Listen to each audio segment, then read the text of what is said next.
Let's talk about blowing it. Not just a mistake, but screwing up big time. This happened to me last week. I had an opportunity to present to a room full of Oklahoma City CEOs, giving them my expertise on a subject, and I blew it. The week before that, I decided to not attend an event, and I missed out on a right place at the right time opportunity. The week before that, I did not land a new client I was hoping to get because I did not follow up correctly. But these losses are serious fuel for change for me. I'm making major upgrades to my thought processes, self-evaluation, and workflow. Not just adjustments, but I'm overhauling all the ideas about what I can and should do. This is opening me up to new ideas that I didn't think I could achieve in certain ways, and now I believe that I can do. So this losing streak, it shook me. It did. But I'm actually a better professional for it now, and I'm going to have a conversation with you on the podcast today about what it means to learn those lessons. So let's talk about big screw ups, resetting your mindset, challenging your system, and swallowing that huge slice of humble pie. It's good for you to do occasionally. It's a little jarring, but in the long run, it will make you a better version of you. So maybe even a better version than you thought you could be. Let's investigate that on the podcast today. Here we go. It's Saturday. I'm in the office. You know what that means. The Saturday Morning Hustle Podcast. Out working the competition while they still sleep. This podcast is for anyone willing to come in early, stay late, and work on the weekend in order to achieve success. And we're going to talk about achieving success today by embracing big time screw ups. I stepped in it big time recently, not just once, twice, 3 times. And it got me. It had me shaken for a little bit, but I've regrouped. I've really changed my perspective and some ideas on things. And I definitely wanted to share with you the process of taking the loss, really seeing what value could be brought out of it, and diving deep into the actual learning process, not just saying it, not just acting like, oh, I'll get better from this. Literally embracing feedback, asking people for honest opinions, really diving into, and then the changes I made in mindset, but also some systemization and other things too. So I'm going to explain all this to you today on the podcast. We're going to do this together. We're not going to focus too much on what I screwed up on. That's not important. We are going to focus on how I've moved myself forward, how I've changed my thought process, and how you might be able to take some of these nuggets and do it for yourself as well. So for those of you who follow me on social media, I tweeted and posted this earlier in the week. Specifically, a quote here. 1 week ago today, I failed miserably at something I put a lot of effort and attention into. It sucks to lose, but the fresh perspective I gained is actually motivating me to be much, much better at what I do. I set my sights too low. I now know there's a greater goals to achieve. That was the tweet, the Instagram post, the LinkedIn post. Great responses from all you out there about being able to own up when you make the mistakes. I was really feeling it. I had just made this major mistake in the presentation for the CEOs, and I was feeling it immensely. And I put that post out knowing I was going to talk about it on the podcast eventually. So here it is. Number 1, first you have to recognize, you absolutely have to recognize, and not lip service, but recognize deep inside your brain and inside your soul that you have failed at something, that you have really screwed up. There's lots of mistakes, lots of unexpected outcomes. That happens on a very, very regular basis. And if you've heard this podcast more than once, you know that's part of the process. I'm really talking about a massive, big opportunity that really went from maybe it won't be an opportunity to that was really bad. That really set me back. It really had to make me not just think about the smallest bit of execution, not the details, but the big picture of what I was doing. So number 1, you have to admit that you failed. And in the tweet, I said I failed miserably and it sucks. Just write up, get it done. And now you can move forward from there, right? Because there's an opportunity to make yourself better as a professional, as a person. I get in the tweet, it was fresh perspectives. I set my sights too low and there are greater goals. So big wins come with the potential for big losses. And both of them have big impact on you. When you win big, it feels good. You move yourself forward, and those big wins are what you build upon to get the next level of big wins. big losses have the same amount of impact. It's just not so easy to see how it gets you to the next level. But big losses will make you re-examine if you're on the right track and how you got so far off center.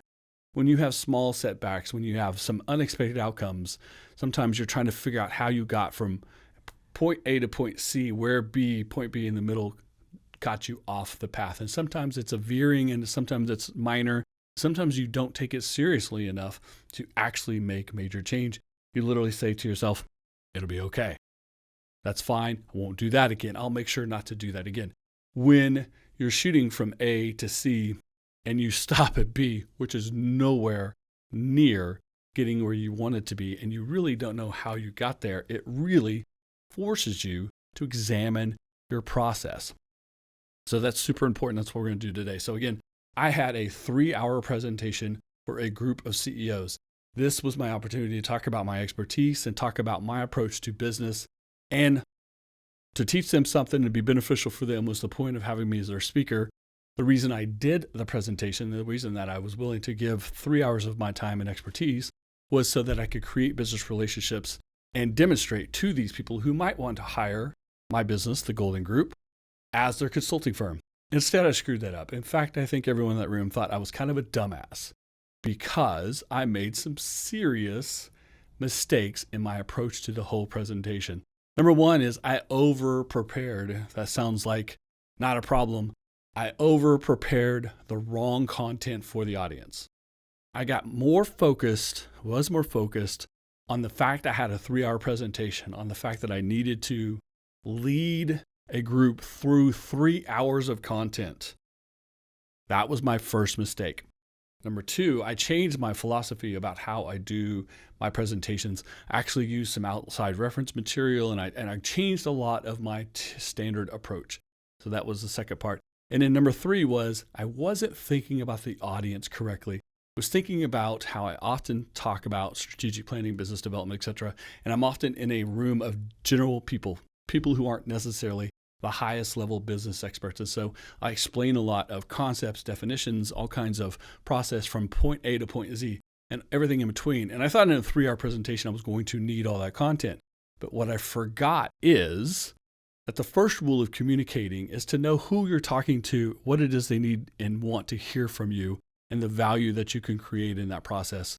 When you're talking to a general audience, you do have to give them the full scope of a conversation on something complex like business development and strategic planning. When you're talking to all C-level experts who are running successful companies, who are in this program because they're achieving great things and they want to be even better, they operate at a very high level. It's a completely different conversation. And that's one of the big failures I had was I did not focus on who it was I was talking to and what they expected from me. The second thing that I was doing is I was making assumptions about how much depth of detail, how much information can be conveyed in something that is specific to every business like strategic planning.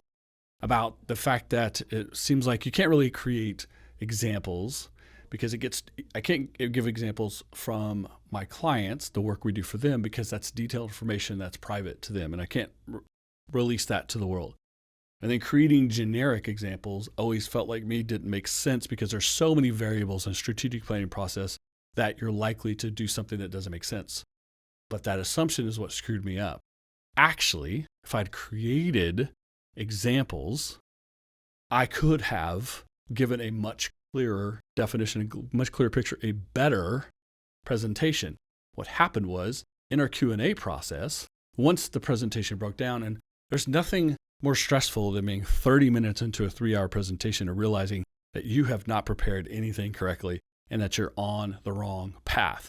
And the audience is letting you know, although they were a group of great people, they were very nice to me. They were very engaging. They tried very hard to ask questions and for me to give them examples so that they could get some value out of the 3 hours we're going to spend together.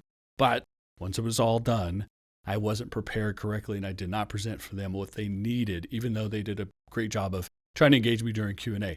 Typically, I can carry a Q&A conversation because I often speak to a room full of people who do not have as much experience about strategic planning, business process. and development as I do. In this case, these people had the same amount, some people more experience, and definitely different experience. And they had specific things they were looking for out of the conversation from me that I was not giving them. So again, I did not plan for the audience correctly and couldn't just shift into Q&A or try to charm them or BS them or convince them of something otherwise, because they knew what they were talking about and they knew the specifics that they were expecting at a high level conversation. So I did not prepare for the audience correctly. I over-prepared too much stuff that was not beneficial. I focused on 3 hours instead of focusing on very specific attention. Now, the lesson that I learned was that I can, after hindsight, right? After this was done, after I went home and started thinking about the questions they were asking and the examples they were giving me or the examples they were asking for and the conversation we did have in the room, I was able to formulate examples, maybe fictitious, or in their case, something they were telling me where they felt comfortable telling me in that setting.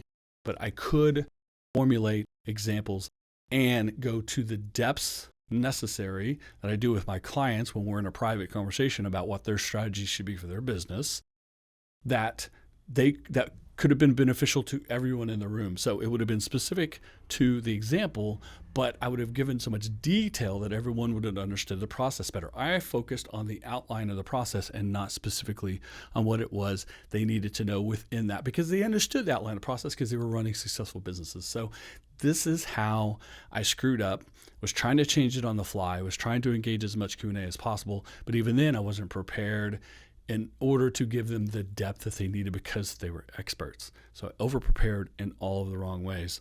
I was trying to shift on the fly. And you can do that when you're the smartest person in the room. You cannot do that when you are the least experienced and probably the less smart person in the whole room. So you just can't make up these things and try to go along with the flow when you're talking to an expert level group.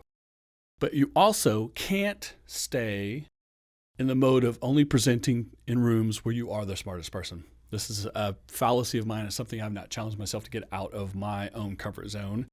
It's very easy for me to do a presentation for a group of people who do not know the subject matter, because I become the expert. I become the smartest person in the room. They pay attention. Whatever I tell them is going to be more valuable to them. But you can't grow yourself, and you definitely can't grow a career or expand your audience or build your business on playing it safe and trying to be in a comfortable situation where you don't challenge yourself. I've told you this before. You have to get out of your comfort zone. You have to challenge yourself. I now realize I had not been doing that, was taking easy assignments, easy way out. And instead, when I got into the opportunity where I could create relationships with people I could do business with, who would hire me, pay me, do the things that I want out of business, I was unprepared for it because I had been previously allowing myself to stay in safer situations that I have more control of. Once I got out of a situation that I couldn't control, it went south really fast.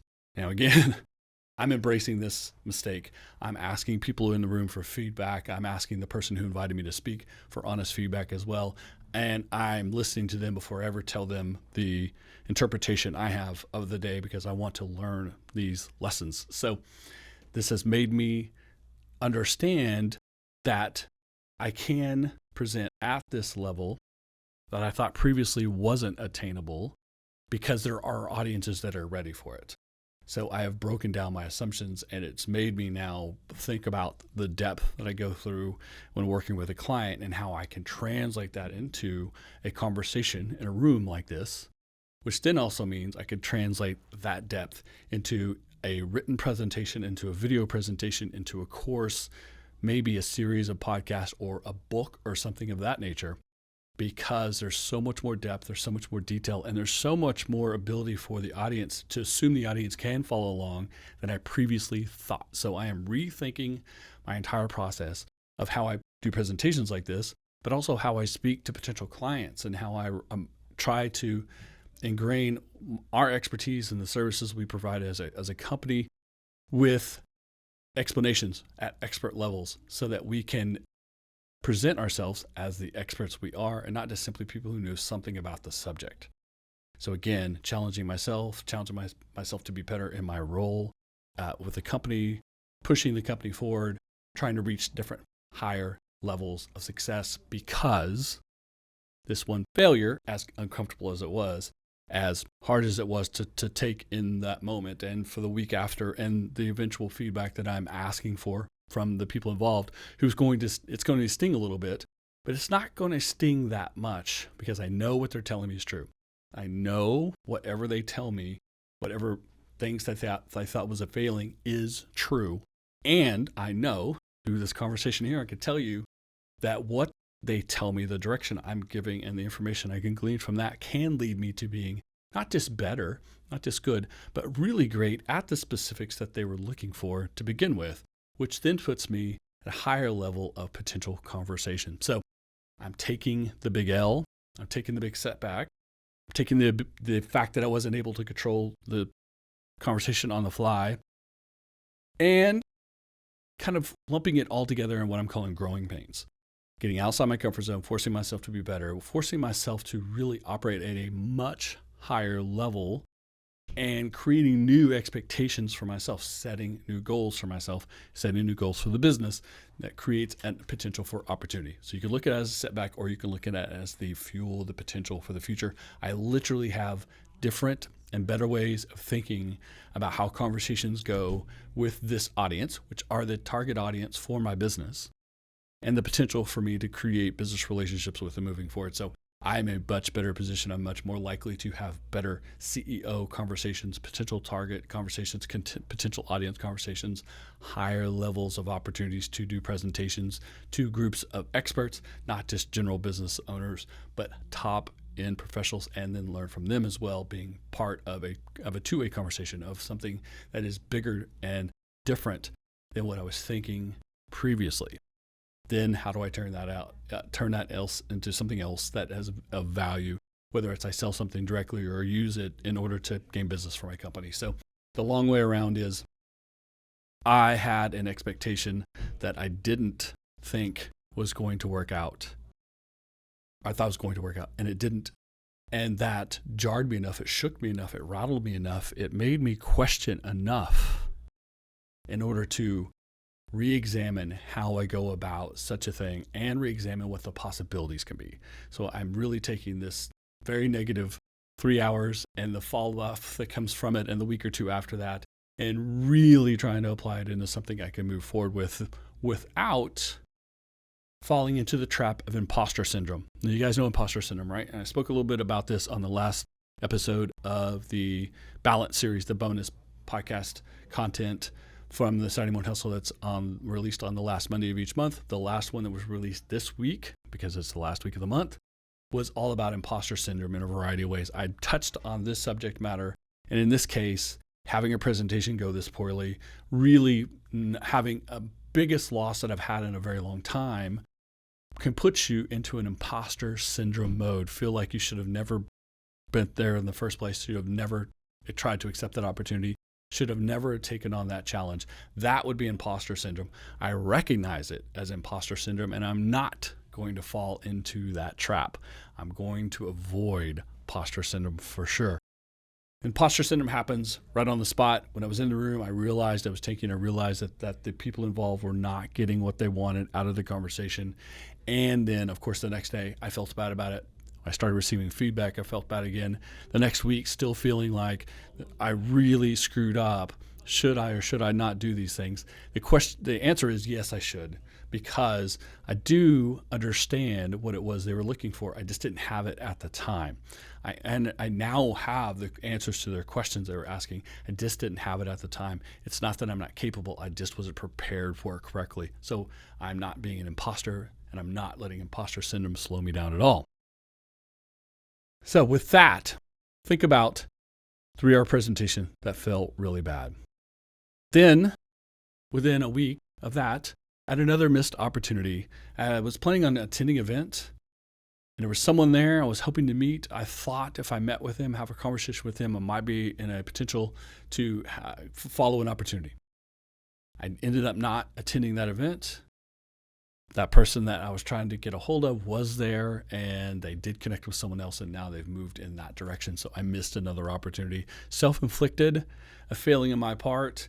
Easy to look back and say, man, I should have went. I knew I should have went. I was thinking about it, but I was lax in my approach, and I lost an opportunity. The main thing is, it's not the only opportunity I'm going to have. There are tons of opportunities on a regular basis, some that we fall into, some that we create ourselves. I need to be more focused on creating my own. I've been sitting into a comfort zone of good things coming to me, of having good clients already, of having relationships, of having a reputation, of having a self-brand, of having the business brand, of having all that, of being able to talk to you on this podcast every week, doing the strategic growth podcast with Rich Pitcher for the business as well.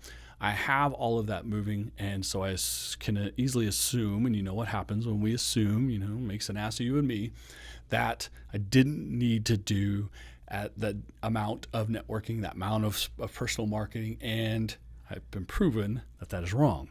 It is proven that I do need to do that, and this failing has reinvigorated my idea of being able to go out, do these things, participate in the community, and I ultimately will find it beneficial for sure.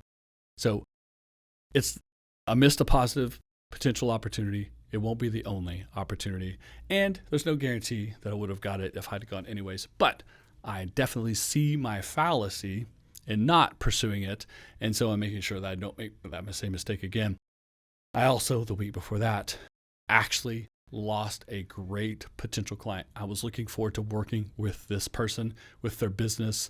I really thought I was going to be, and I had several conversations that got more and more progressive into we were ready to work together. Had a full-on conversation about how that would work, some time and cost estimates, etc. I promised I would send it to him. I did formulate an email and send it the same day. My failing was I then was very soft in my follow-up. I wanted to give them time to digest all the information from the conversation and what I presented them. It's a lot of money, a lot of time, a lot of effort, a lot of focus, a lot of dedication, a lot of commitment from them. And I didn't want them to think that I was strong-arm them or just trying to get that check from them. But I was trying to be what I thought was beneficial in letting them make their decision. What I found out when they told me that I had failed to send them the email that was in my send box, it was in my outbox. My email system says it went.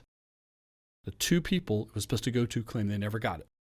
And it's 2 versus 1. I have to assume that they're right, that the email did not get to them. I don't know why, can't explain it. It's a technical issue, but you can't make mistakes like this, right? But I can learn a lesson, and I can make sure I don't make that same mistake again. So now I've created a system for blind copying and doing other things so that major emails, conversations with clients, and pitches and information that's been requested in a timely manner, that I can guarantee that at least it gets to someone who's addressed on the email. So I created a system to eliminate the potential for that happening again.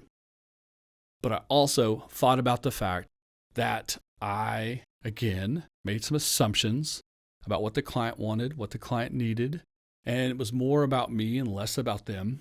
And I probably was kind of counting my chickens before they'd hatched. I was really already thinking about how we were going to provide services for this client, what I would be doing in partnership with them, how we would be using it for our own marketing. Of course, the paychecks that would come in and the income that would be applied to the business, what we might do with that on the business side. Maybe everyone was going to get a Christmas bonus, things of that nature. So, counting those chickens before they hatch is always a bad idea. And that probably led into my soft approach to follow-up. So I have changed my systems, I've put technology in place, and I've changed my attitude about how to address potential clients. Now, I'm not going to go the other way and strong-arm people and tell people, sign on the dotted line right now and write me a check today. I'm not going to take that approach either, because I don't like that approach. I never appreciated it when I was a client. I don't do that to my clients, but I am going to have some quicker check-ins, some soft ask, etc., a different system in order to avoid that mistake so that I don't make that mistake again. So ultimately, what are our big lessons that we can take away from all this? Again, when you aim big, when you try to win big, you have the potential to lose big. And losing big has a big impact upon you. When you win big, it moves you in great ways, and you make changes in order to continue that success, to build upon that success.